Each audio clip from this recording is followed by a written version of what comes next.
Shalom. Kita akan mendengarkan firman Tuhan. Menjadi renungan singkat kita. Saya menyapa jemaat Tuhan dimanapun saudara berada. Buka hatimu kepada firman Tuhan. Saya buka dari kitab Filipi pasal 1 ayat 3-11. Saudara baca nanti di situ, yaitu kuat dalam Kristus. Ya. Banyak orang sekarang ini oleh karena pergumulan, persoalan, masalah, tantangan yang terjadi, imannya rapuh di hadapan Tuhan. Ya. Penyerahannya kurang kepada Tuhan. Lalu banyak orang mulai putus asa dan meninggalkan Tuhan.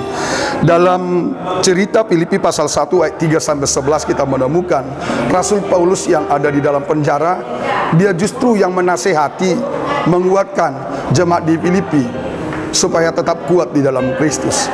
Saya belajar ada 3 hal dari kehidupan Rasul Paulus. Kenapa Rasul Paulus begitu kuat sekalipun dia mengalami banyak tantangan, persoalan, pergumulan, bahkan dipenjarakan karena Kristus, karena pemberitaan firman Tuhan. Yang pertama, Paulus menjaga hubungannya tetap intim di dalam doa dengan Tuhan.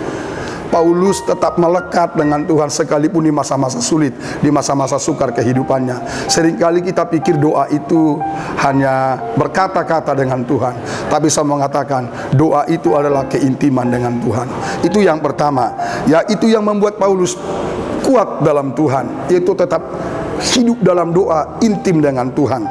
Dan yang kedua adalah kita harus percaya kalau Kristus yang menyelamatkan kita, Dia yang memulai pekerjaan yang baik dalam kita, sekalipun di dalam berbagai macam tantangan, pergumulan, Dia terus juga yang akan menyertai dan mengakhiri perjalanan hidup kita ini berakhir di dalam kemenangan yang atau happy ending, saudara-saudara. Yang ketiga adalah kita harus menyadari penderitaan, tantangan, masalah adalah bagian dari berkat kasih karunia Tuhan.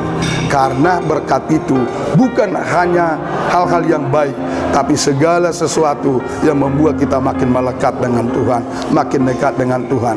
Karena kalau masalah membawa kita makin dekat dengan Tuhan, masalah itu pun menjadi berkat bagi kita. Jadi jemaat yang kuat dalam Tuhan, jemaat yang terus melejit sekalipun di tengah masalah dan kesulitan, karena dia intim dengan Tuhan.